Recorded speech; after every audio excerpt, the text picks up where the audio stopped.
Presented by Martin Harris, the VGK training camp for the 2020-2021 season is on the ice. The training camp bulletin live stream presented by NextGen on Twitter, Facebook, YouTube, and Twitch. We are so happy to have you along for the start of this journey that will take us through a 56-game National Hockey League schedule, and this is officially day one on the ice for the Vegas Golden Knights and 24 teams across the National Hockey League that were included in the bubble. The 7 that were outside got a little bit of a head start last week. Darren Millard here in Studio 31 along with VGK insider Gary Lawless. There's 2 practices today taking place on the 2 rinks here at City National Arena, and then those groups will come together for a scrimmage or some kind of combined workout in a little bit. And we will be here for the next couple of hours, right up until noon Pacific time. But this is very just historic in the sense of we weren't sure when we were going to get here. There's those that were waffling whether or not this would even happen in the first place, but we've arrived. Yeah, it was, I kind of, I'll be honest, I've been a little, it's been a strange time. And we've been away from doing what we love to do and been away from the game that we love. That, you and I started playing as little kids. And, Christmas was, it comes and it's a great holiday season. But part of me was, I don't want to say down, but there was a little emptiness. Like we weren't doing what we do. And I woke up today and, same time as always.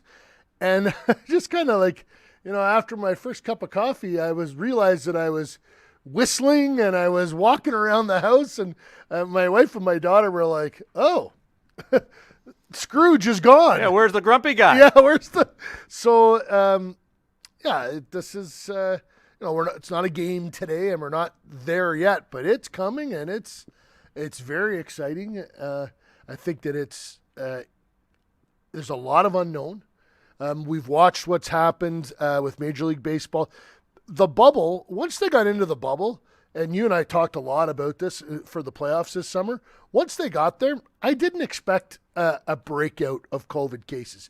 I didn't expect them to go the entire time without a case, and which they did. But I thought there'd be, a handful, but not. I wasn't worried about a breakout. This is different.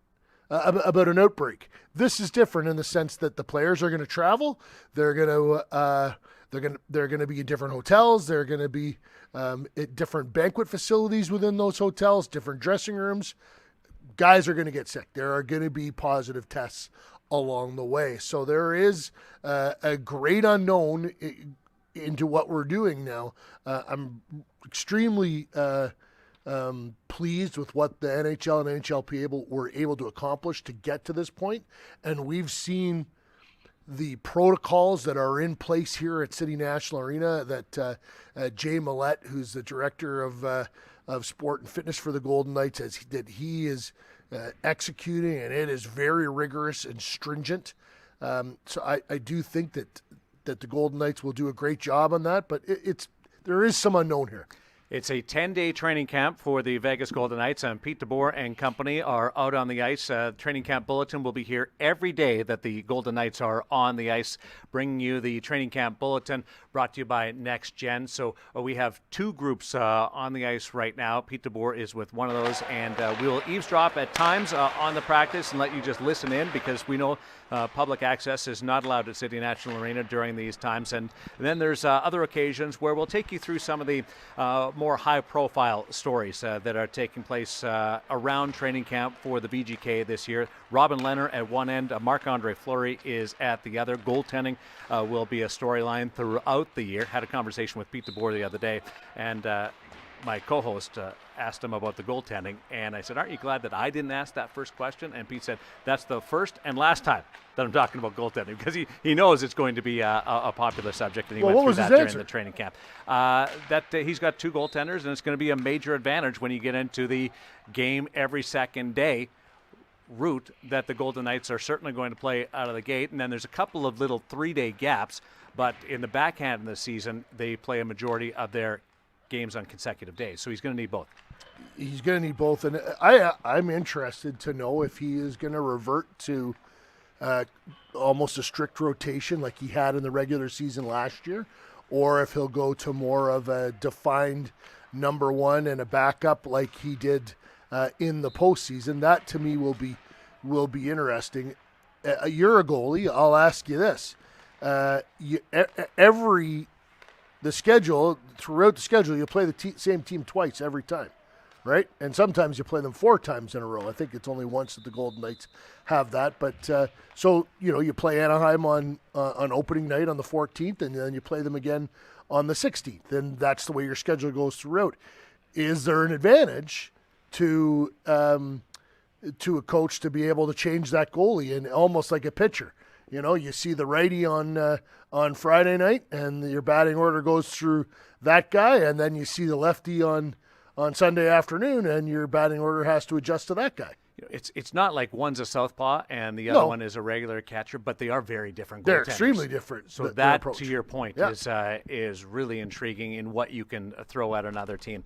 Look, Pete DeBoer, in the course of his time, has always had that number one guy, and he's always followed that line. This is a different luxury, a different option. I don't think they end up, and this is strictly my opinion, but seeing as you've asked, Gary, and let me give you my opinion.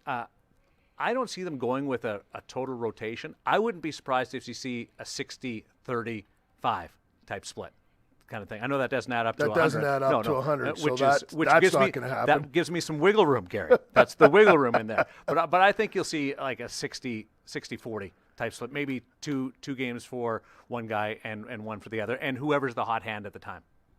Yeah, well, that to me is where it gets compelling, because if one guy gets hot, why not play him a little bit? And especially early on when it's not a lot of that back-to-back, when you play on Thursday and then you don't play again until Saturday. If a guy has a shutout, put him back in. And it's a 56-game sprint to the playoffs. If you get off to a great start like the Golden Knights did in the bubble, winning their first 6 games, 7 if you count the exhibition game, which they won't have the luxury of here, you can give yourself some wiggle room. And if you have a hot hand, somebody going, I just think that you lean on them a little bit. And that's part of what the real strength is of the Golden Knights, is so much depth. Well, that was the one thing that, that I kind of that kind of confused me a bit in the playoffs, was you had 2 great goalies and you didn't use both of them. You kind of left that strength, that club in the bag. And to me, it's like, if you have that strength, you should use it. And I think particularly early on, and there's a million ways to look at this. Like someone will say, I'm going to say early on, both Leonard and Fleury are going to want the net. So go to a rotation, because there's going to be a competition between the two of them, that who's going to get hot first. And the longer that they're both playing really well, that's an edge. Now someone might say, no, you got to play one guy and keep playing him, because you need to get him up and running and get him at his best. And that, I want to talk about this. It's kind of a theme that I think we'll touch on a bunch of times, but they haven't played in quite a while. And so I was on Twitter the other day, and Justin Bourne, who works for Sportsnet up in Canada, he was tweeting that he thought the play in the National Hockey League will be pretty rough early on. And I don't believe that. I don't think that's there was a bunch of that chatter this summer. Like the players were off in March, and they didn't play again until what was the date? Early August, when the playoffs started. And so, players and a lot of players were off the ice for 2 months. The longest it ever been since they were 4 years old. And there was all this talk that the play was going to be rough. And Mike, right away, I kind of thought, well, this is just like a guy who's missed the playoffs and on his team, and then gets invited to go play in the World Cup or the Canada Cup, dating back to when we were kids. That hockey wasn't rough. The athlete is so different. But there's some teams, 7 teams haven't played since March. They weren't playing any good then either. No, but I think there's going to be some getting your rust off.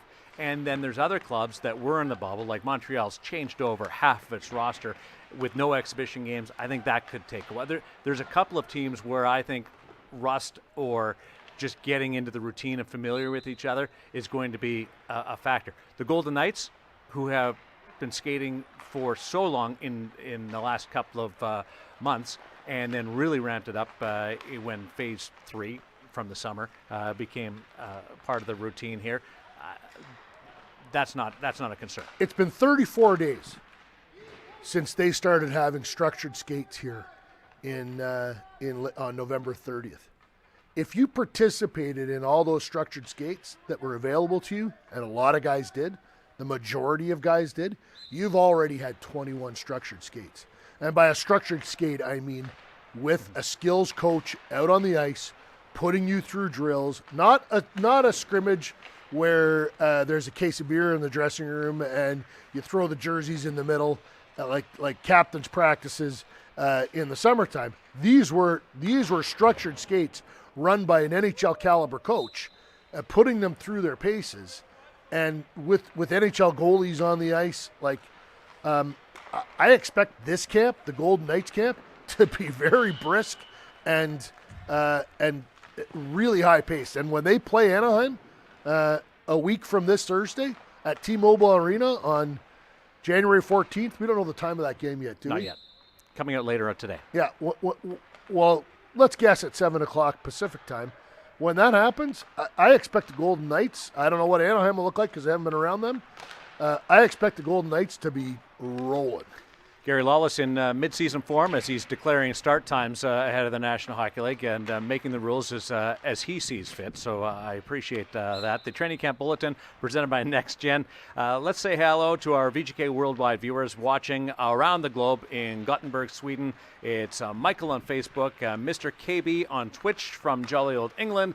I bet he doesn't get enough of that. And it's nighttime on Twitch from Southern California. Send us your questions, your comments, so what you're looking forward to this year. You know, you bring up Anaheim. Like, there's a team I could see having some time to get used to. The San Jose Sharks, they're not even having their training camp in San Jose. They weren't allowed to skate, whether it was a case of beer or not. So there's that. They're sort of like the has that were able to get on the ice and be part of a regular routine, and the had-nots. Winnipeg they weren't even sure that they were going to be able to have training camp in their city. So I think there's going to be some teams that are going to struggle out of the gate just because of the COVID restrictions that were in place down the road. So let's dig into this a little bit. Like, struggle for how long? Like, remember that this is I know. The NHL athlete of today that is in better shape than the NHL athlete has ever been in. So the skating is going to come back pretty quickly. So you're talking about timing, right? Yeah, timing, systems, all that. How long is that? The systems, not really. I don't buy into that because they've been playing the same systems or a variation of them since they were in junior or college. So, like, there's not a lot that Blake Wheeler is going to hear from Paul Maurice that he's going to struggle with. And, you talked about Montreal. Some guys have moved over there. Claude Julien is a systems guy, one of the best. But, like, it's not a different system. Everyone has seen a variation of that in their career. So we're talking about timing. So how long does that take? 10 days? 5 games? I would say so, and camp is 10 days long. Yeah. Right? So that's if you haven't skated at all. But there's a big difference between what we're going to see out here today to 4 days from now to 5 days from Thursday, and then the first game is going to hit them like sticking your head out of the car window. That happens every year, right? Yeah. Like the last preseason game and the first regular season game are different animals for sure. But that's a reality. It's a big advantage for the VGK. I would agree with that. But the other part of this is you just said it. It's a 56-game sprint.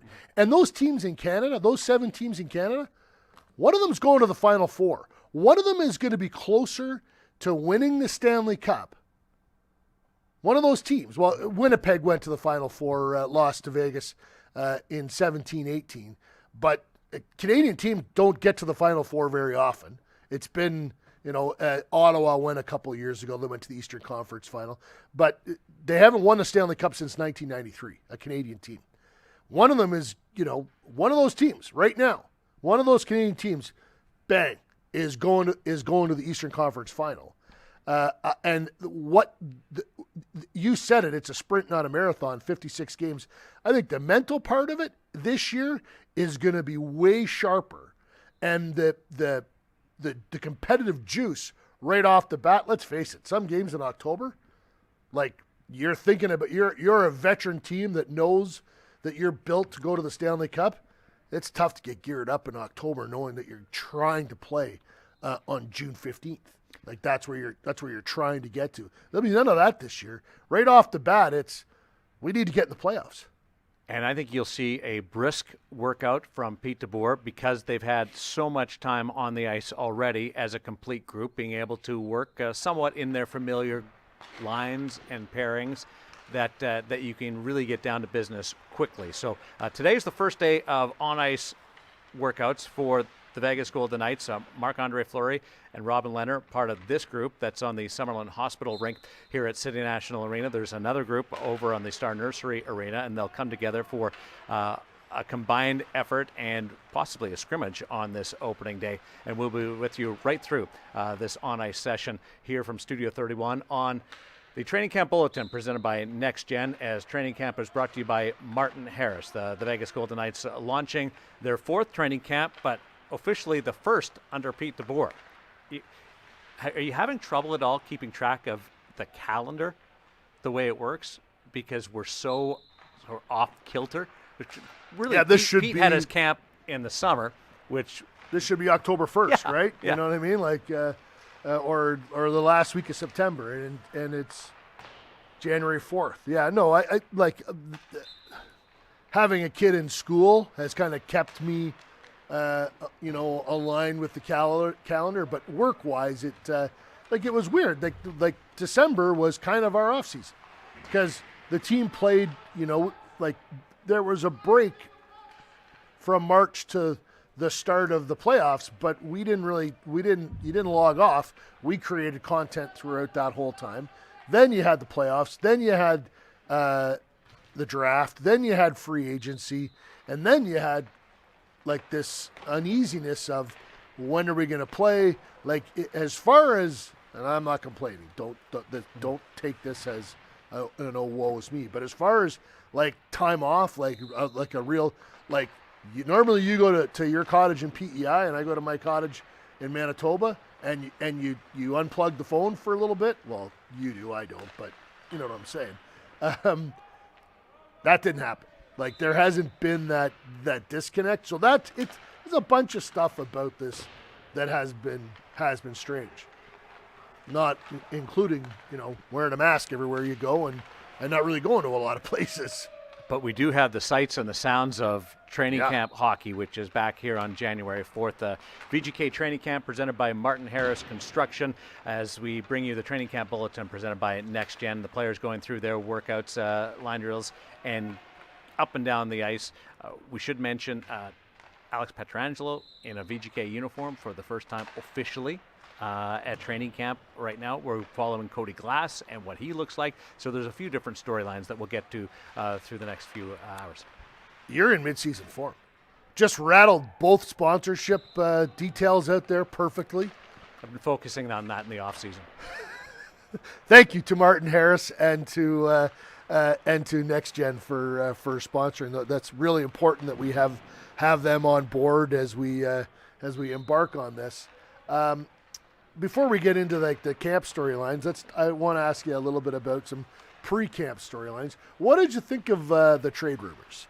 Recently, it was a couple weeks ago, Frank Saravelli tweeted from TSN. Reported that the Golden Knights had doubled down on their efforts to trade Max Pacioretty. Then that became a flood of names followed that. Martinez, Fleury, Marchessault, and it was all predicated on the Golden Knights needing to being over the salary cap. And it never made sense to me that my math always was, they'll carry 20 players because of the taxi squad. We knew a taxi squad was coming. And they'll carry 20 players instead of 23, and that'll get them to, about $100,000 over the salary cap. So I never thought that major surgery was going to be required. And listen, I'm not saying they weren't trying to move players, but not in salary cap dumps. Like, it would have been trying to upgrade the team, to better the team. And Bill Foley was on one of the local media outlets and said as much, was, well, we're trying to win the Stanley Cup. So, like, there was no need for a salary cap dump. There was no need for that type of surgery. So it was all, interesting to me, and not knowing exactly what, Kelly McCrimmon and George McPhee are doing, other than always trying to make the team better and trying to win the Stanley Cup. I thought Max Pacioretty nailed it, saying when he was in Montreal, he was traded every day. He dealt with rumors all over the place. So this was one of those minor ones. He just shrugged it off. But why? What? Because we're all getting used to the idea of a taxi squad and how you can use that, how it will be utilized to your advantage, not just having players in the wings. So tell us why there's not major surgery required. Well, so every team in the NHL is required to carry a taxi squad, a minimum of 4 extra players, including a goalie in there. You've got to have 3 goalies with your NHL team at all times, and then you can carry 4 to 6 players on a taxi squad.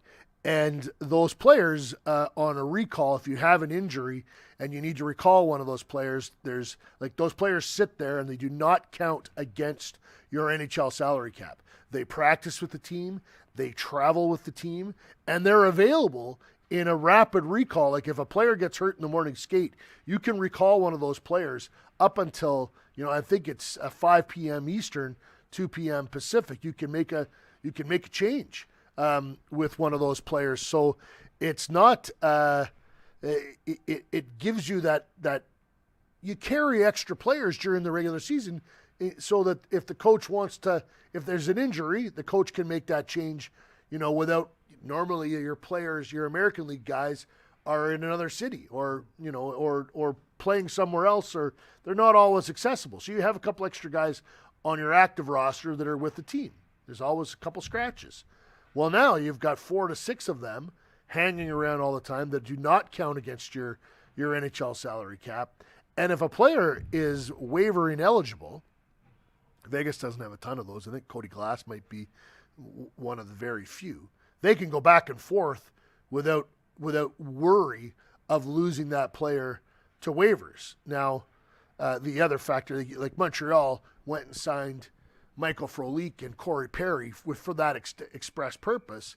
They're gonna bring them back and forth from their taxi squad all year long, gambling that no one is going to claim Corey Perry off waivers or Michael Frolik off waivers when they reassign them to the taxi squad. But if you have injury, you can bring that guy up right away, and then when the injury is when that emergency situation is over, you can send the player back. So sometimes they have to clear waivers. They're not always waiver ineligible. Sometimes they are. So normally teams would carry up to 23 players. Yes. Yeah. Vegas won't carry. Vegas will carry. I bet they'll carry 20, maybe even 19 at certain points. Now that does leave you. 19 is a little scary because you just 20 for a game. Well, yeah, 2 goalies. Yeah, sorry. I mean, it meant 20. I don't know why I said 19. 20 is kind of scary because if you have a short-term injury, you don't get salary cap relief. So when you do call that other guy up, now you have both those guys, and that would, in some situations, would put Vegas over the top of the cap. If the wrong person got injured. Yeah, so for the wrong amount of time. Exactly. So, but if it's a short-term injury, it's a short-term injury. So you might have a situation where you have to play a game. I don't think it would ever be beyond 2, but you'd have to play a game with a player short. Let's take you back out to the rink as we continue our conversation. It's the Training Camp Bulletin presented by NextGen. Training Camp brought to you by Martin Harris Construction as you take a look at Pete DeBoer running the players through their first on-ice workout of the 2020-2021 NHL Training Camp, the Vegas Golden Knights. I do think the reason they're so close to the cap is they went out and signed Alex Pietrangelo, who is, one of the 5 best defensemen in the National Hockey League. There's Hedman, there's Roman Josi, there's Carlson, there's Pietrangelo, and there's Seth Jones. Those are the 5 best. Then there's the next layer And in that next layer is Shea Theodore. So not only do you get if you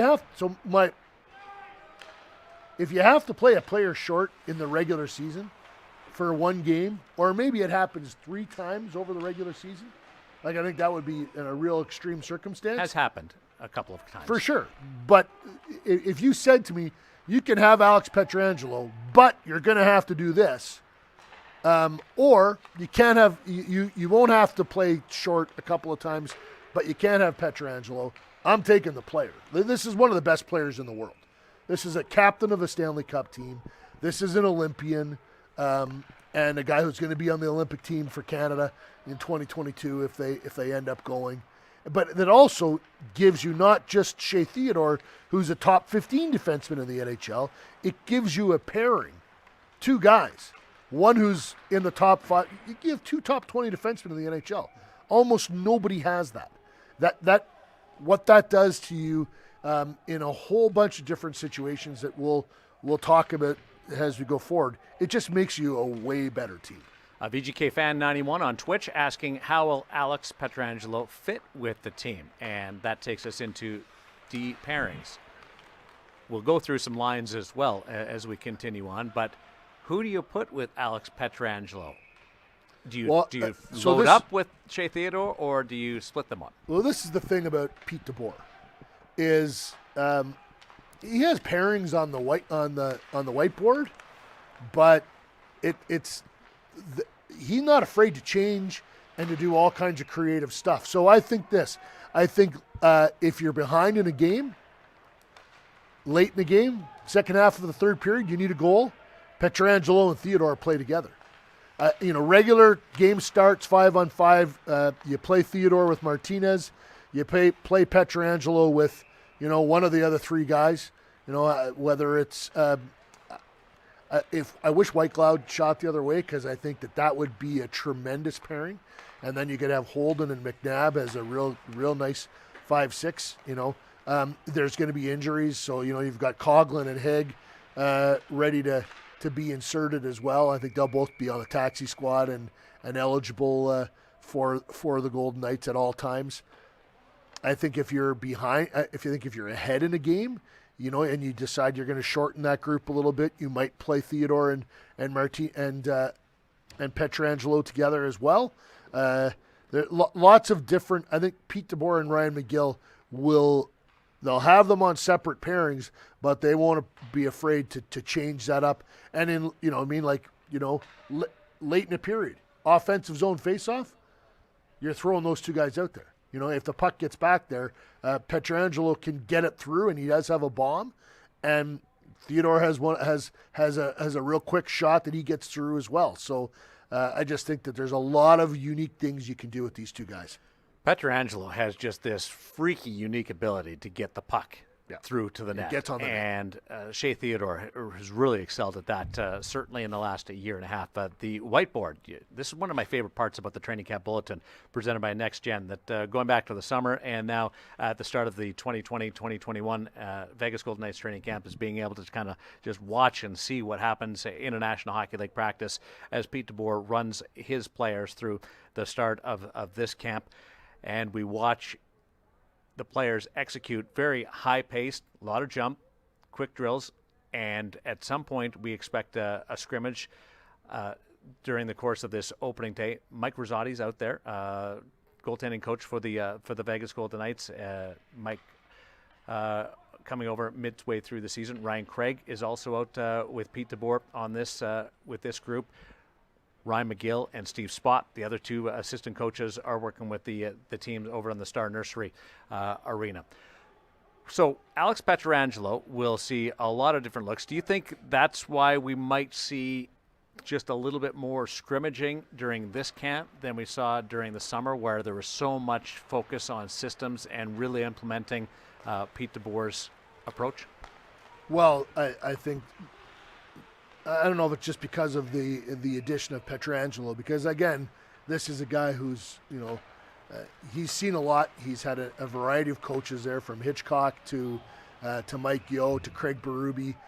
Then coaches like Mike Babcock in World Championships and World Cups and Olympic situations. And Pete DeBoer was with him at a World Championship too. There you go. So I think you're going to see a little bit of scrimmage because you need it. These guys haven't played together, or there's no preseason games. So you do want to have some game situations and get the tempo and the competitive juices going a little bit before you play that regular season opener against Anaheim. Tyler on Twitch says, I can't wait to see what Cody Glass is capable of this season. You and me both. You know what? Yeah. Tyler, you're part of a very large group in that category. Yeah, Cody, I don't know if I was talking to you about this or not. Him and Mark Stone were standing beside each other on the ice the other day, and I looked away for a second. I came back, and I got them confused. And Cody's jersey used to kind of drape on him, and when they opened the gates for the Zamboni, and there was a little bit of a breeze, it would flap. Well, it's tight now. He put on 17 pounds of muscle since the time he was injured. He is physically... Boy, that's a lot. Yeah. He is physically a different person. And I think Zach Whitecloud did the exact same thing his first year when he went from Bemidji to the Golden Knights. He had the opportunity to spend a ton of time with Jay Millette and Doug Davidson, the strength and fitness guys with the Golden Knights. And Glass had that exact same situation. He didn't go back to Canada this summer. He stayed in Vegas. He trained under the watchful eye of those guys with the Golden Knights, rehabbed his injury, and I just think that I watched him the other day. He's stronger on the puck. You give me a hand in the selections, I'm putting him between Stone and Pacioretty to start. Played half the year a year ago. I don't know why, when I look back at the stats, that surprised me. It felt like it didn't feel like he played that much. Yeah. As many games as he actually did. But he got more than just a toe in the water. So Cody Glass is a player that they need to step in because Paul Stastny is gone at the center ice position. That would be the primary focus and the primary wish for Cody Glass. Yeah, I think that, and what it does to your top six, if you have Carlson with Marchessault and Smith. Smith had a great season. Carlson had an okay season. And, I really think Marchessault needs to find his game again. I think, his game for me has always been predicated on hunger and almost and disrespect. The fact that he wasn't given the chance that other players have. He's played for Team Canada now. He's got a long-term contract. He's got that security. Now he needs to figure out how to play. He's got to find that he doesn't have that same hunger. It's not there. It just isn't. You can't fabricate that. So he's got to find something else to drive him on a night in and night out basis. And I bet you the fact that his name was in trade rumors, I bet you that bothers him. There's a reason why guys like Mark Stone and Alex Pietrangelo and Robin Leonard, when they get traded here or get signed as free agents, sign long-term deals. This is the best place to play in the National Hockey League. Jonathan Marchessault absolutely loves it here. I bet you the fact that, his name was bandied about in trade rumors, I bet you that bothers him for a bunch of reasons. One of them being that no one wants to leave here. So I expect to see a change in his game, and I think that I do think that could be a really good top six line. But the other part of that is Alex Tuck going to start to push Marchessault? Is Alex Tuck going to, start to say, I belong in the top six, and I'm going to score, and I'm going to do things, and I'm going to force you to put me into that grouping. That internal competition to me is tremendous and really helps the team. Hello to our VGK Worldwide subscribers, members, Ralph on Facebook from Riverside, California, and Armin on YouTube from Austria. Let's just loop back to Cody Glass. You mentioned playing with Mark Stone and Max Pacioretty. One of the great things about Cody Glass is great players, the star players on the Golden Knights, want to play with them. There's some teams where the kid comes up and you're like, they want to play with a more veteran pivot or more veteran line mate. Brett Hull didn't want to play with anybody. Other than Adam Oates. So that's one plus going for Cody Glass. But you said put him with the two big boys and move William Karlsson back with the familiar Riley Smith and Jonathan Marsh. So that's a little bit different than we saw in the bubble, where Karlsson was with Stone and Pacioretty. Why would you make that switch? Well, I think that William Karlsson is a really good centerman.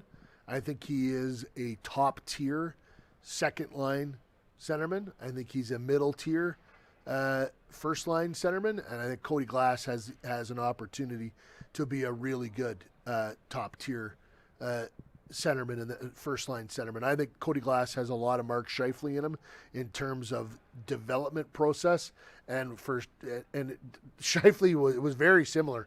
He got his toe in the water, he started to click, he got hurt, and then he came back from that injury the next year, and I think he scored 37 goals that next year and like really kind of established himself as a guy that could play with the Blake Wheelers of the world. And I think Glass sees the ice at an elite level, and he can pass the puck. He's got a little bit of superstar in him in the sense that he wants the puck and wants to dish and distribute. And I think you go back to when Mark Stone was in Ottawa, he played with Brady Tkachuk and Colin White, and he made Colin White look like one of the best centers in the National Hockey League.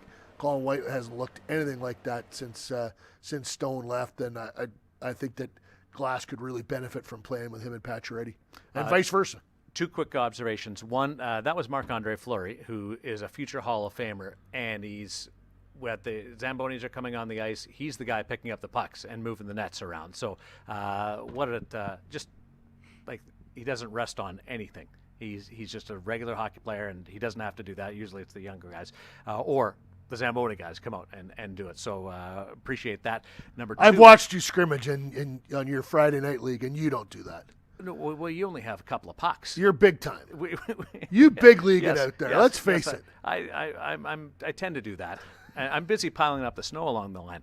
The other one is, tell me about the you couldn't, when you look back down and saw Cody Glass and Mark Stone on the ice, could you not just tell it was Mark Stone because of the hair coming out the ear holes? Or has Cody got the COVID flow going too? It was a quick glance. Okay.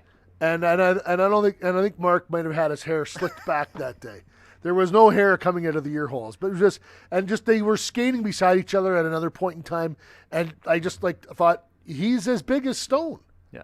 Which is, he's not quite as tall as Stone, but he's still, I think Glass is verging on 6'2", 6'3", and then Stone obviously is, Stone's one of the biggest guys on the ice all the time, and to kind of mix them up for a second, it was a telltale moment for me. Well, I was worried because this has been a trialing time, trial and error, and getting through things, and real gut check for everybody. But one of the positives, unique parts about it that's come out of it is Mark Stone's flow and how it sticks out the side of his head. And I was really hoping he was going to keep it, and it looks like that he has. Martin Harris Construction presenting the VGK Training Camp for 2020-2021. And this is the Training Camp Bulletin presented by NextGen. Darren Millard, Gary Lawless here in Studio 31. Our broadcast team will be here every day that the Vegas Golden Knights are on the ice. So Dave Gosher, Mike McKenna, Shane Knighty will all be part of it. Stormy Bonatoni is with the team inside the bubble, bringing us some content as well. Dan Duva as well. Dan Duva will be here. Dan helping out great on the podcast side of things as well. Want to make sure that he gets a lot of the mentions, and he's watching right now. Sarah on YouTube asks, how can the team prepare for game action without any preseason games? Well, they're going to play a couple scrimmages, and sometimes those scrimmages are those preseason games. Guys don't want to get hurt, and so they don't play it. Sometimes they're dangerous. Sometimes bad habits seep in, and it becomes it's not a great situation for guys. So, I just think that it's going to be so competitive. They're going to want to play so bad. They're going to want to win so bad that first night against Anaheim. I don't see it being an issue. I really think look out for Vegas early on. I think they're going to be tremendous. And we saw in the training camp in Phase 3 in the summer how influential that was on Pete DeBoer when it came to lineup decisions and lineup combinations. So that is motivation for the players to really give it a little bit extra during this process. From the jungle, Twitch, how underrated is Chandler Stevenson? Underrated. Chandler just signed a new contract, so the organization doesn't underrate him, and he's a useful guy. He can play up and down the lineup, and you've seen that. He's spent time between Pacioretty and Stone at different junctures. He's also played on the fourth line. He's played everywhere across that lineup. So a really useful guy for my money. Is he a top six guy? I haven't seen the offense consistently from him. He is very dangerous in certain situations.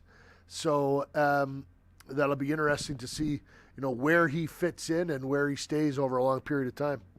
Gary Lawless and Darren Millard here in Studio 31, just resurfacing the ice, and we'll get back expecting both groups to come together now after simultaneous practices and probably see a little bit of a controlled scrimmage on the ice on this opening day of training camp. The Training Camp Bulletin brought to you by NextGen. Reminder that practices are closed to the public right now due to COVID restrictions. We do miss having everybody around the rink and seeing you as we walk around the arena, but we hope you do enjoy these live streams that will be here every day that the Golden Knights are on the ice. Maybe we should kind of update people on sort of, what we expect to see in terms of, how you can watch the team this year, because the games will be on AT&T Sportsnet, so and they'll also be on 98.5 on the radio on Lotus Broadcasting, so you'll be able to watch them there.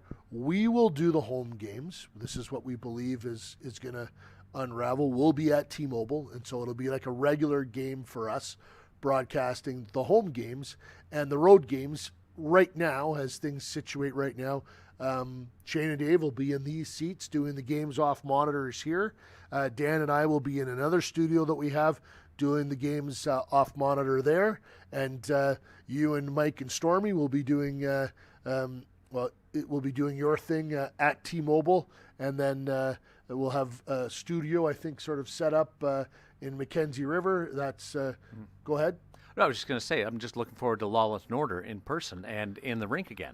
Yes, absolutely, for sure. Yeah, we haven't firmed down the roster for Lawless and Order just yet. We may be bringing in Charles Barkley to play the role of Lawless. You never know, right? I have a couple of ideas. Oh, you do? Just a little couple of tweaks. Lawless and Order. Yeah. It's not Lawless and Millard. No, it'll still be about you. He's not allowed to have ideas. It'll still be about the news and the information about how we present it with nobody in the building. Yes. Different places. And being able to just have some range. Yes. And show off the rink a little bit. Places that we, quite honestly, we don't have access. Well, you have access to more places than I do, but we can Bobby Big Wheel a couple of places and get inside. I'm open to ideas, and I look forward to doing. To be all kidding aside, I love doing that segment with you and with Dave Gosher. It's I work hard on it and look for lots of unique information to bring, and you're one of the best broadcasters in the National Hockey League, as is Dave. So it's a lot of fun for me to work with you guys on that segment. And I'll be honest, I can't wait to get the blood going, to get a little bit of red in my cheeks as you say something that bugs me early on in one of those segments. And like hello.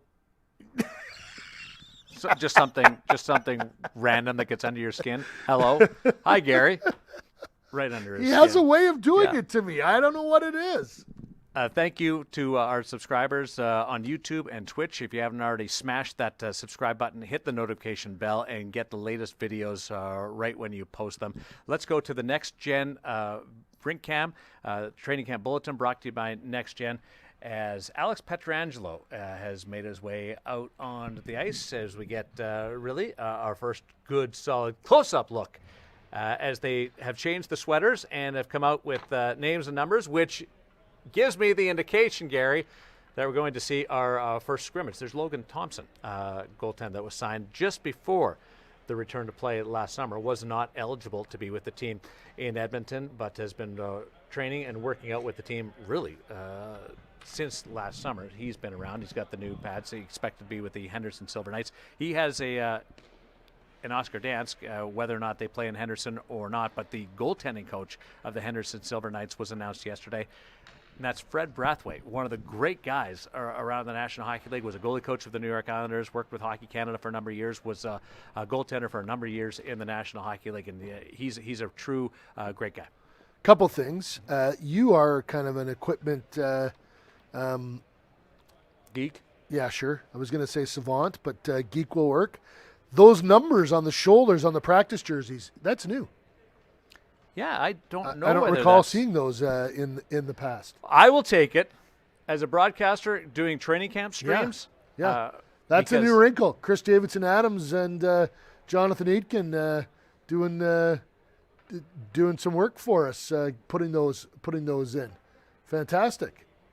As we stream you the VGK Training Camp Bulletin, brought to you by NextGen, the training camp brought to you by Martin Harris Construction. You take a look at the likes of Zach Whitecloud, who will be on the white team, and Alex Pietrangelo. Get an idea of some pairings potentially here on the first scrimmage. And I know coaches and management all roll their eyes at us for jumping to conclusions on the early sign of training camps, but yesterday in Toronto, they opted to go with Joe Thornton with Austin Matthews and Mitch Marner out of the gate, and that almost broke Twitter. So we'll jump on board with that here regarding what we're going to see as far as the approach out of the gate. And 10 days of camp, you'll have a couple of off days in there. So you really have to dial things in the early going, and that's why we will probably see a little bit more of the scrimmage side of it on a day-to-day basis through training camp. So they start at 10:15 today. They'll go just past noon, and we'll see Marc-Andre Fleury and Robin Leonard to start in goal. Oscar Dansk and Logan Thompson are the other two goaltenders in camp. Right now, you're allowed 36 skaters in this portion of training camp. The Golden Knights have gone with 12 defensemen and 24 forwards, and the goaltenders don't count against your 36. So 40 guys in camp. Basically 2 teams, right? So he can do these scrimmage situations, I think, every day until he decides to trim things down. That'll be an interesting development around camp. Well, around the league, how many coaches will say to their GM after 3 or 4 days, too many guys, I need my guys, and that's it, and let's lose some players. I would imagine, the Golden Knights, they play their first game next Thursday, so we're talking 9 days, 10 days? Yeah, 11. Yeah, okay. How long will he want to go? I always wonder with that question, does today count? Yeah.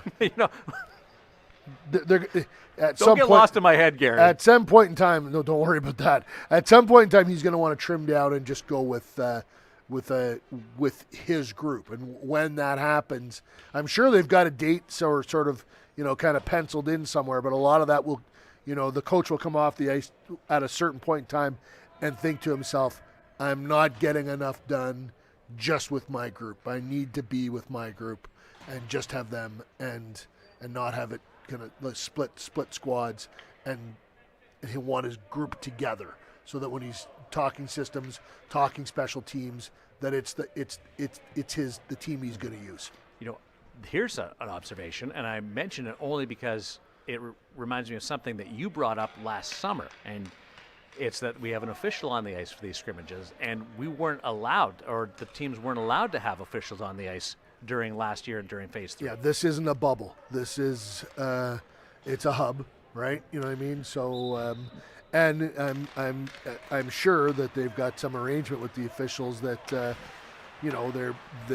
officials will probably tested and will be tested throughout camp as they're being used, and maybe they're being sort of really restricted in their movement off the ice. But the players are not going into a bubble, so it's a lot different than it was in the summer where, if a player tested, prior to the bubble, we didn't really know what was going to happen if a guy tested positive and how it would affect the whole team. So this is a little bit of a different situation.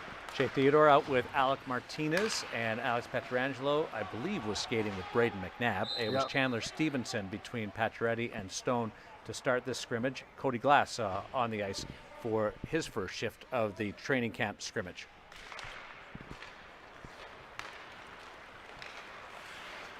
Glass between Waugh, it looks like, and who's on that far side. Isn't it great to be able to talk about this type of setup and the approach? And it always amazes me how fast Alex Tuck on the far side. Yeah, I was just going to say he's Glass between Tuck and Waugh. So that's kind of that's interesting because Waugh, I think, is better at center than he is on the wall. And Nosek is on a line out there between Carrier and Reeves. So this will be it'll be interesting to see how all of this shakes out as we move forward. That sort of I expected Stevenson, Waugh, and Nosek to kind of be battling for who would play in the middle in that bottom six, but we're not seeing that just yet. Wonder if we will see the lines posted on the VGK training camp diaries, which will appear every day to recap and look forward to that day's workout. The training camp diaries presented by Station Casino on VegasGoldenKnights.com, and the VGK Daily Podcast Training Camp Edition presented by Jack in the Box will be in your inbox every day to get you set for training camp, keep you up to date with all the news and information. So whether it's online reading or listening with the podcast or watching with the Training Camp Bulletin presented by NextGen, the training camp for the Vegas Golden Knights, brought to you by Martin Harris Construction, has you covered on all facets of training camp. We'll eavesdrop a little bit on this scrimmage, let you take it in. Wide open net there as poke check comes through. Marc-Andre Fleury back with a goal pad, so that's reassuring.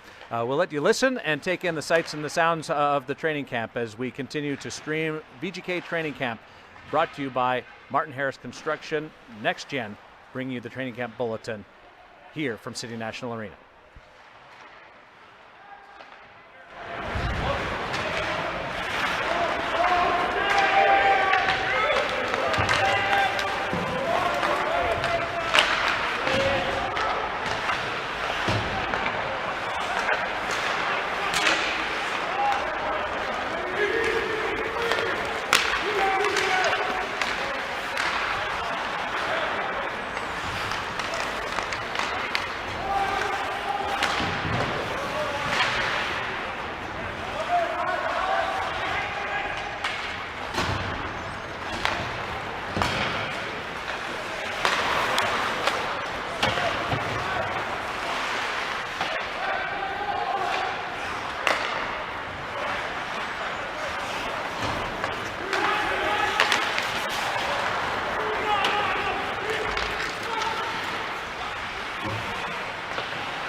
watching the live stream of VGK Training Camp 2020-2021, brought to you by Martin Harris Construction, the Training Camp Bulletin, brought to you by NextGen. And the first goal of training camp comes off the stick of the player that you were talking about earlier.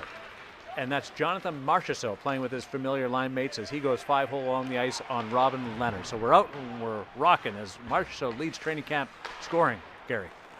Yes, well, actually, I was watching one of the skills practices the other day, and he came down and just blew a snapshot by Fleury and then circled around the net and was giving Fleury the Ric Flair woo a couple of times until finally Fleury lifted his stick in feigned violence to chase him away. I mean, maybe it wasn't feigned. I couldn't tell. Wasn't on the ice with them, but Jonathan's looked real sharp, and I think I do think he thinks he has something to prove, and is going to be an inspired player off the hop here. That line is familiar, has been together virtually since the inception of the Vegas Golden Knights, although broken up a little bit during the back half of last season when Pete DeBoer took over and for the time in the bubble. But Pete has talked about putting them back together at times, especially during games, having that familiarity and being able to shake things up. So I think that will be something that he can always, it's like you can always lean on, right? It's one of those great occasions. The blue line is going to be one of those fascinating areas, not for the top six, but for spots 7, 8, and 9. Trying to make your way onto that taxi squad as one of the blue liners is going to be an interesting area to keep an eye on over the next 10 days. Yeah, just a quick aside before we get into that, Max Pacioretty is absolutely flying right now. His last shift out there, he was back in the D up quite a bit with his forward motion, and that's a great sign for Vegas. Pacioretty and Stone really banged up towards the end of the playoffs, and it really diminished their effectiveness. But yeah, back to Vegas is so deep in prospect on the blue line. So let's just for fun, we'll say the top 6 is going to be Pietrangelo, Theodore, McNabb, Holden, White Cloud. Who am I missing? Is that 5 or is that 6? Pietrangelo. So there's your 6. And then you've got Schultz, Coghlan, and Haig all pushing for NHL time. Yeah, I'll put Bischoff in there too. Bischoff as well. Yep, for sure. Yeah, he again, like, he gets overlooked because and Jake's played in the NHL for Vegas and has been effective. He plays a pretty solid game. Obviously, Haig is huge, has a bomb. Dylan Coghlan is to me, Dylan Coghlan is he has come off the edge of the page and put himself right into the middle of things, and is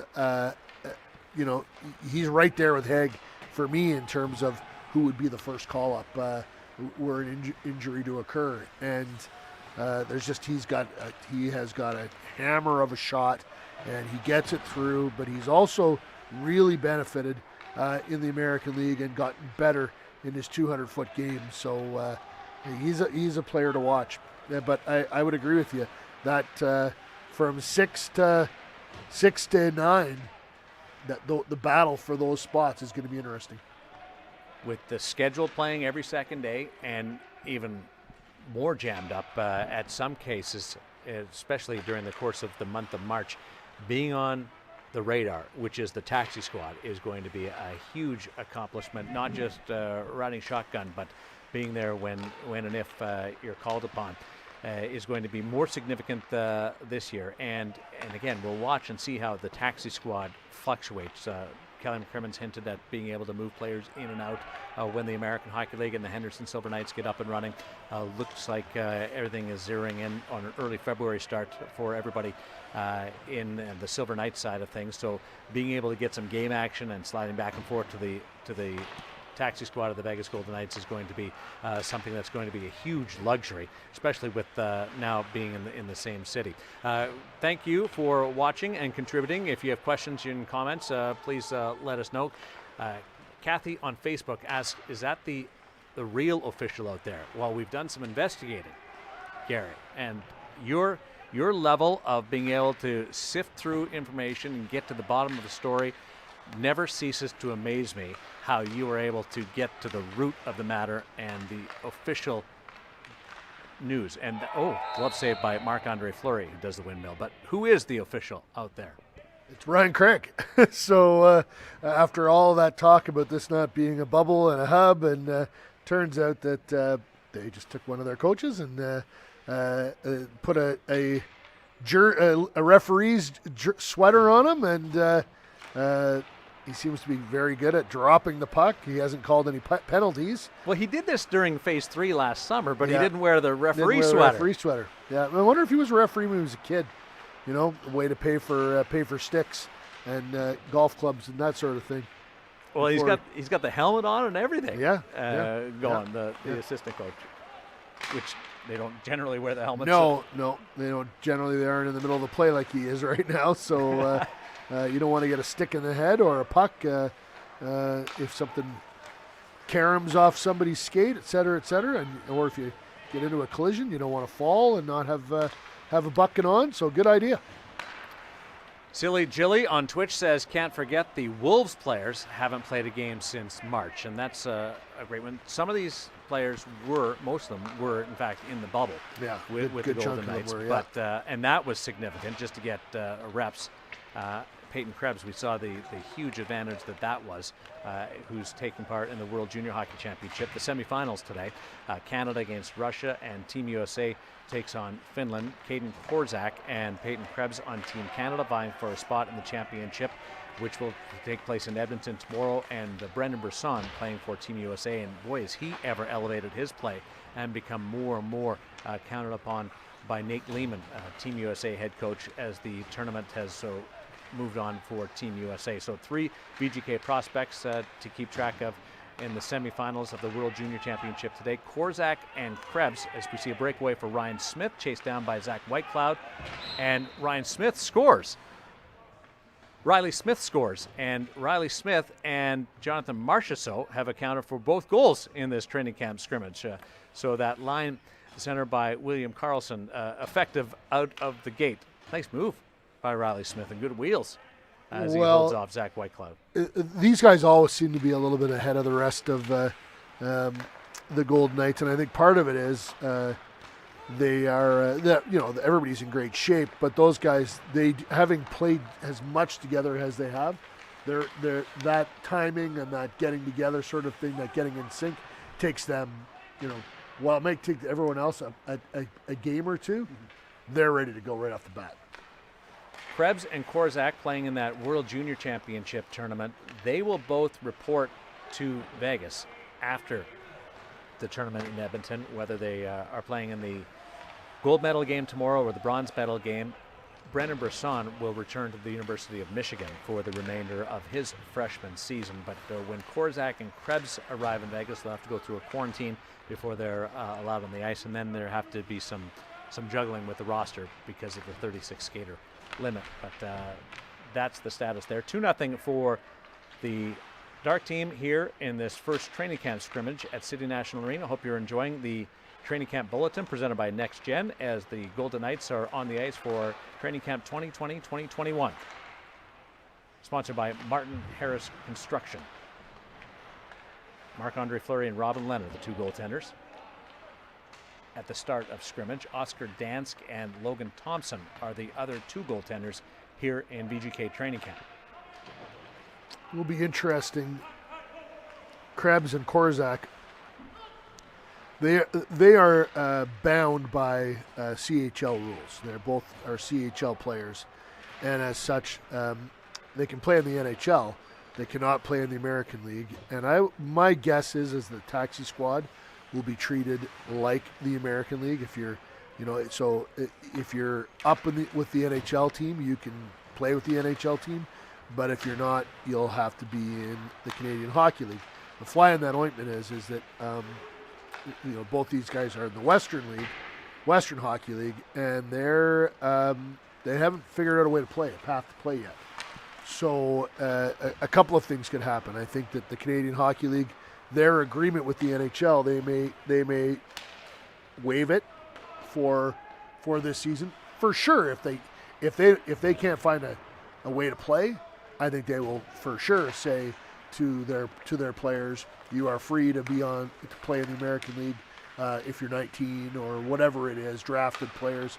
You're free to play in the American League or be on the taxi squad, and of course they already are eligible to play in the NHL. So that, how that all shakes out will probably determine where Krebs and Korczak are, because if they can't play in the Western League, they're going to play somewhere. The Golden Knights will want these players to play. Peyton Krebs is in the top 5 in scoring in the world, the under 20 International Ice Hockey Federation tournament right now, the World Championship. He's been excellent and getting better throughout the tournament. Korczak has been, to me, not a revelation, because it's what I expected from him. He's very steady at both ends of the ice. He's got some edge to his game. He's big. He's physical. He's going to be a good pro. Krebs, I bet you Pete DeBoer would like to have a chance to put Peyton Krebs in his lineup. That at some point in time, and see, like, that kind of skill is rare, and you never know if it's going to translate immediately to the NHL. Sometimes it does. Sometimes a young guy like that can step onto the ice in the NHL and immediately take off and do the same things in the NHL as he's able to do with his peer group in junior or college. You never know until you try. So I bet you Pete DeBoer you wouldn't want that gem. You'd want to find out if you have that gem and if it's capable of doing all those things, and you wouldn't want to let that go undiscovered. You'd want to try. Alex Pietrangelo with a good opportunity on Marc-Andre Fleury as the Light team trails 2-0 in this first training camp scrimmage. Goals by Jonathan Marchessault and Riley Smith. Krebs was the next man up in the bubble towards the end of that Dallas Stars series in the Final Four in the Western Conference Championship series. He was taking the pregame warm-up for the Golden Knights, and being able to have the training camp with Team Canada and be on the ice in that competitive environment, and then go through a World Championship the way he has right now, I'm curious to see exactly how things sort out and what kind of advantage it is being in that high level of competition, whether it spills over and gives him a leg up on his counterparts here at the Vegas Golden Knights training camp, presented by Martin Harris Construction. The lines are coming through. We've been able to scribble them out as we've worked along here. Dylan Sakura, remember, he was acquired during the offseason from the Chicago Blackhawks. He was playing with Reed Duke and Oregon, and Elvenez with Brown and Keegan Colasar. Jack Dugan is out there with Yurko and Gage Quinney, and Lasician, Jones, and Cotter, the other unit there. So that goes through the lines that you are less familiar with. Marchessault, Carlson, Smith, Pacioretty, Stevenson, and Stone, Roy, Glass, and Tuck, and Carrier, Nosek, and Reeves are your top 4.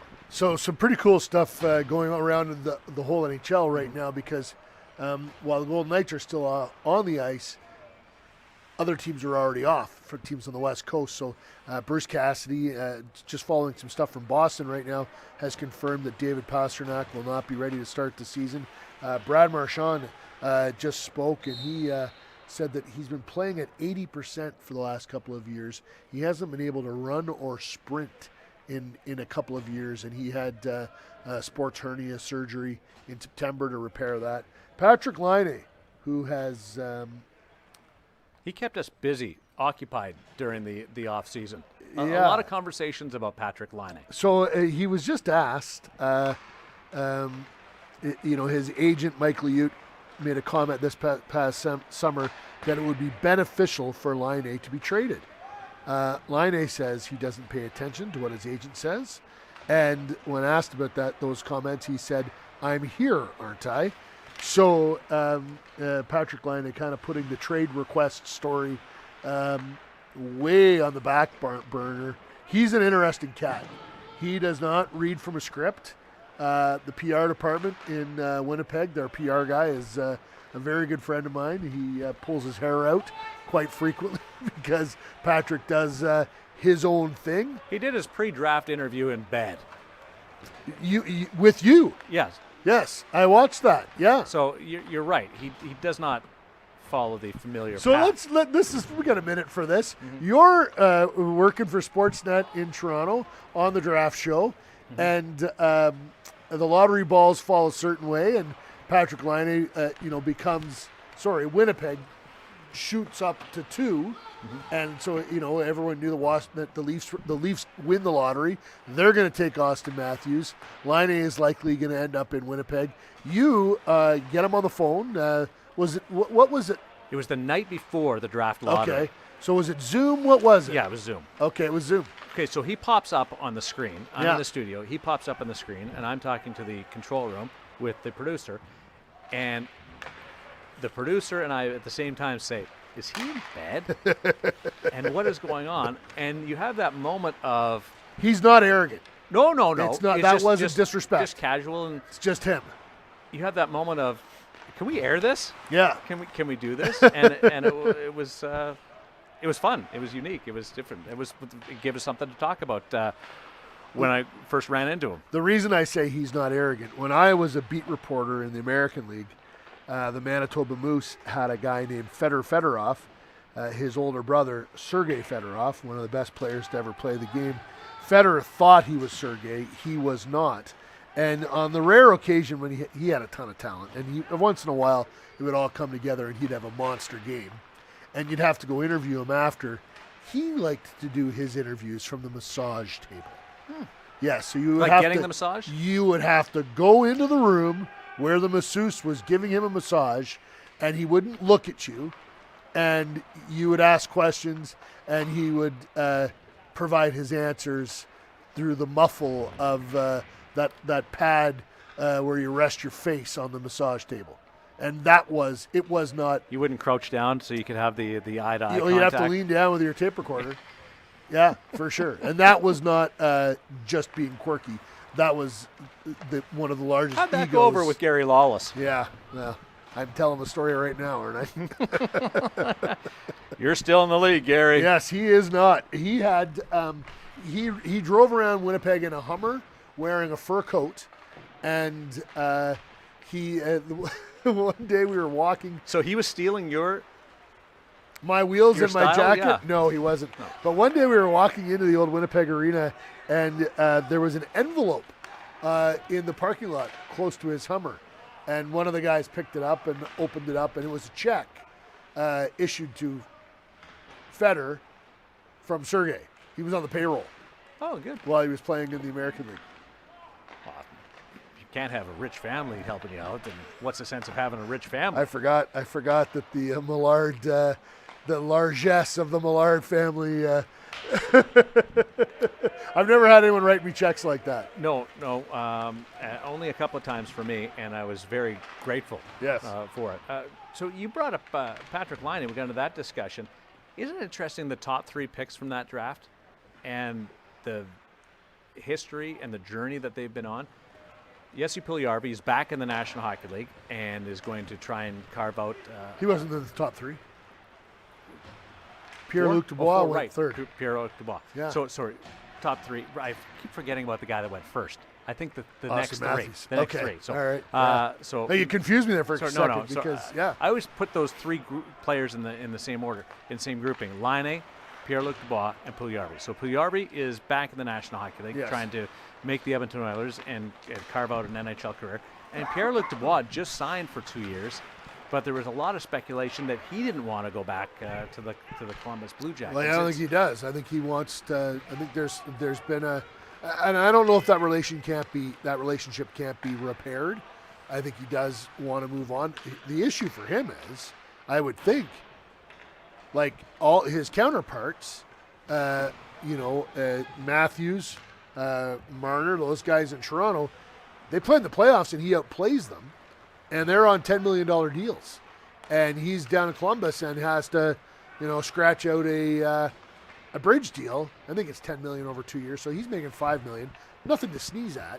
But if I'm Pierre-Luc Dubois, I'd be kind of wondering, I just outplayed Austin Matthews in the most important time of the year.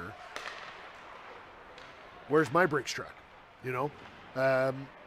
Because Columbus is actually, I think it's a great place to play. A lot of players go back there and spend time there in the off season. It's a really cool city. It's interesting, and there's been lots of rumor. I think Pierre LeBrun kind of connected the dots this morning, saying, you know, maybe Jarmo Kekalainen, the Finn-born GM of the Columbus Blue Jackets, could just solve his problem and Kevin Cheveldayoff's problem by flipping, sending Line A to Columbus and Dubois to Winnipeg. That would be for Winnipeg. Like Line A is a generational scorer and a very special player. Pierre-Luc Dubois for me is a number one centerman. Mm-hmm. Like, and that's put it this way: if I was Kekalainen, I'm not sure I'd make that deal. Well, isn't Dubois' dad a coach in the Winnipeg organization? Yeah, he's an assistant coach with. He's on Pascal Vincent's staff with the Manitoba Moose. Has been there for 2 or 3 years. Gage Quinney, we've been having conversation, scored to give the white team a goal on the board. So they trail 2-1 here in the opening scrimmage at City National Arena. The Vegas Golden Knights training camp brought to you by Martin Harris Construction. The training camp bulletin brought to you by NextGen. So Gage Quinney is another one of those players that got a look last year, and just a dynamic score. The interesting one interesting storyline for me is who goes on the taxi squad and who goes to Henderson and plays, because Gage Quinney for me is a taxi squad guy because I think he could handle it and he could practice and not play for long stretches and still be effective. Now, can you take guys? I don't know all of the rules in terms of can you move a guy from the taxi squad to the American League easily, and so that because you're going to want your guys to play, right. So and you probably think long and hard about leaving Dylan Coughlin on the taxi squad for a long time and not getting him games. He needs to play. Nick Hague needs to play. Gary, we just had our first controversy with the official and a glove pass after a broken stick befell Mark Stone, and everybody was looking around because the white team is trying to come back and tie this thing up. Was there an argument? There was some chirping, some beaking back and forth. Well, you have to be careful because if you're chirping Ryan Craig, you have to remember that he has a lot to say about who's on the power play and who isn't. 6 skaters out there for Team White in the late goings of this scrimmage. Alex Pietrangelo down low doing his thing. You'll see the range and the abilities of the new Vegas Golden Knights defenseman. Max Pacioretty here on the near boards, and Stone controls the puck behind the net. Chandler Stevenson also out there with this late push. It's a 2-1 game. Goals by Jonathan Marchessault and Riley Smith for the Dark team, countered by Gage Quinney, and another scramble in front of the net, just poked wide. And the Dark team celebrates a win. You can see Marc-Andre Fleury. Every game's an important game for Marc-Andre Fleury as he enjoys this moment. Good start by the goaltenders and good start by these teams. Martinez and Fleury enjoying it. Isn't it funny? Training camp scrimmage. And there's the regular headbutts. The most competitive guys on the planet, right? Like, that's how you get to this level. You have to have. Well, it's like with Shane Knight. He doesn't want to lose at anything. Ask his kids. Have you ever beaten your dad in driveway basketball? No. Golf? No. Scrabble? They might get him in Scrabble once in a while, but for the most part, they you'll get it after that comment. Well, some of his kids are very well read. Not that Shane isn't, but there's a competitive edge that these athletes have. Mm-hmm. They don't ever want to lose. It doesn't sit well. So Team Dark with a 2-1 decision over Team White here at City National Arena as you take in the training camp bulletin presented by NextGen. We had a lot to get to today. I think we covered a lot of it off. Alex Tuck was out there in the late going. He's going to be an interesting player to watch. Whether or not Alex Tuck makes a push to move up the lineup, or whether he stays in that third line position and gives the Golden Knights. You saw how effective it was in matchups. And when he was going and had that confidence going, it gave, as much as anything in the bubble, the Golden Knights a different look.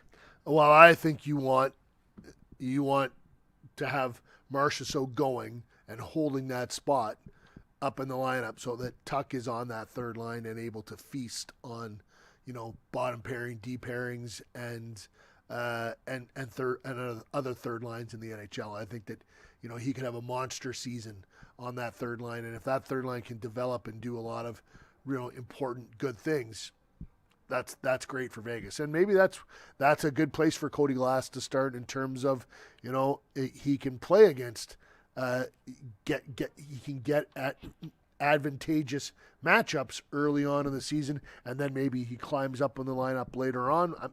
It'll be interesting to see what are McPhee and McCrimmon thinking in terms of where they want their people to play, and how their conversations with DeBoer, how that influences his.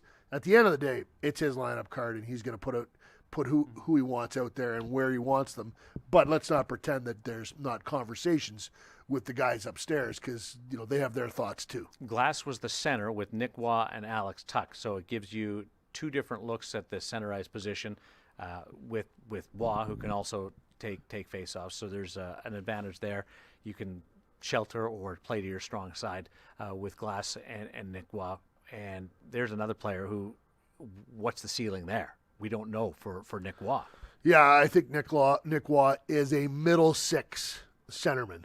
I think he's a very good third line centerman that in certain circumstances can climb up and play in the second line. So that's why I would call him middle six. I think he's surpassed playing on the fourth line in the middle, and but again, it depends on the personnel there and what they want to achieve down there, and that'll be an interesting storyline as well. All things considered, you would think that it's Nosek between Reeves and Carrier, but Keegan Colasar is knocking on the door. And I think Ryan Reeves is going to be an important player during the regular season, because you're going to play your opponents eight times against your opponent, and a lot of back-to-backs. I think there are going to be nights where guys are it's going to get ugly out there, and it's going to get chippy, and having Ryan Reeves in your lineup to cool some of those things off is he's a deterrent for sure. Quick question on the back-to-backs. Do you think the first game is nastier or the second game is nastier? I've always thought the second game would be, but I've been surprised at how many times the first one ends up being the goofy game, or the one where everybody's out of control and angry. Well, I think it depends on if it's a team in your division or not. If it's a team in your division that you've played a lot already, that first game of a set, there's something happened in the last time you played them, and you want to get that settled. So all games this year against your well, division. yeah, no, I'm just saying overall, because if it's a back-to-back against a team that's in your conference but not in your division, there's never been back-to-backs like that except for in the playoffs. Strange, right? Yeah, this is different. So to answer your question, I have no idea. Okay. I just thought I'd throw it out to you. Yeah. Alex Pietrangelo was out there with Braden McNabb at a couple of shifts. Before we sign off, initial thoughts, his skating ability, even though we've watched him for years, to be able to watch him up close like we did today, that's the part that jumps out to me. I just have talked to some people in the around the league that have watched him a lot, and they're just like, they have him higher than top five because of he's really good offensively, but he's just as good defensively, and it's that complete, like Hedman is a complete defender, right? Gets involved in the offense and is shut down in his own zone. Yossi is just like such a great passer and just has the fundamentals, are all those bases are covered. And then a lot of guys have Pietrangelo right there a little bit above Carlson and Jones because of his all-around game.